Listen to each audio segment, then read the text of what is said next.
There have been two officer-involved shootings in Birmingham in the last 2 months. Vanessa Ragland was shot in October and Jamal Williams was shot in November. Both died from their injuries. Now, community organizations and residents are demanding urgent changes to Birmingham's policing practices following these two fatal officer-involved shootings that they say reveal systemic failures in the city's response to its most vulnerable residents. So let's get you involved in the conversation. We're asking you, do you feel safe calling the police in your community? Scan the QR code on your screen right now to share your thoughts. ABC 3340's Emily Kundis is live in our newsroom right now with more on the group's demands. Emily? Muriel, those groups are speaking out through a new open letter sent to Mayor Randall Woodfin, city leaders, and the police department. They feel the Birmingham Police Department needs to do better when it comes to handling people with mental illnesses and are demanding action and accountability. After multiple fatal police shootings in Birmingham, members of the community say it's time for a change. It's very concerning.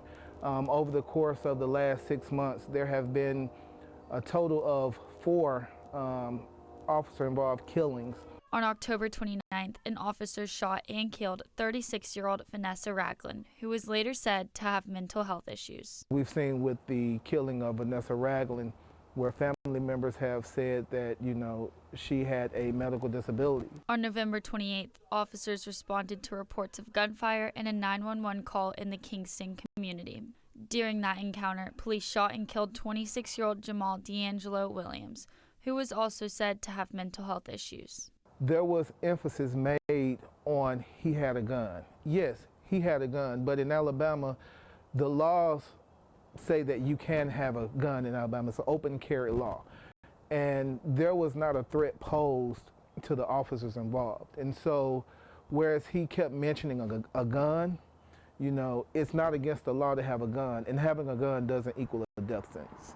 The open letter states that both Ragland and Williams were living with mental illnesses at the time of their deaths, exposing conditions under which Black residents are forced to live in. Oftentimes when community members call for help, they don't call for hitman. And what we are witnessing in Birmingham is that officers are responding and initiating by killing individuals. Now the coalition is demanding change, including formal apologies to affected families, improved de-escalation and disability training, and a stronger commitment to mental health-centered crisis response. We cannot continue to see this level of violence inflicted on our communities.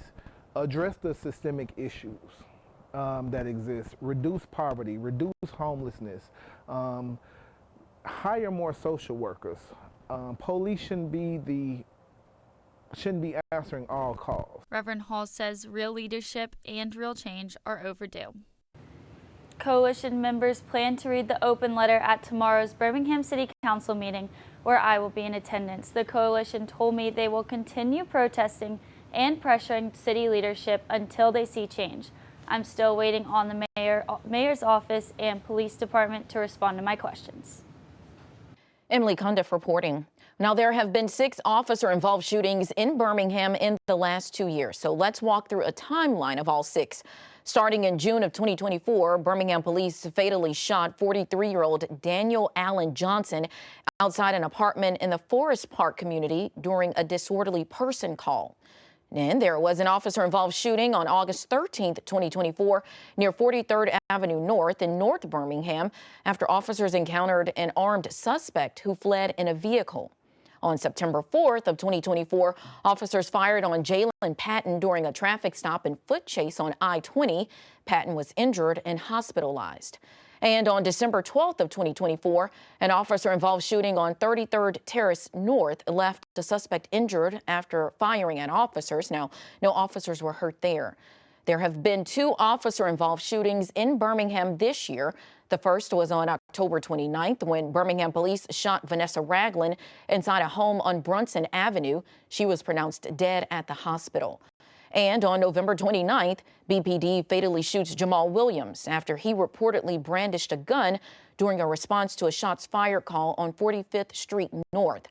And just in, following Aaliyah announcing they will not investigate the shooting, BPD has just announced the Jefferson County Bessemer Cutoff District Attorney's Office, under the leadership of District Attorney Lenise Washington, will handle the case moving forward. So let's go back to our poll question. We asked you, do you feel safe calling the police in your community?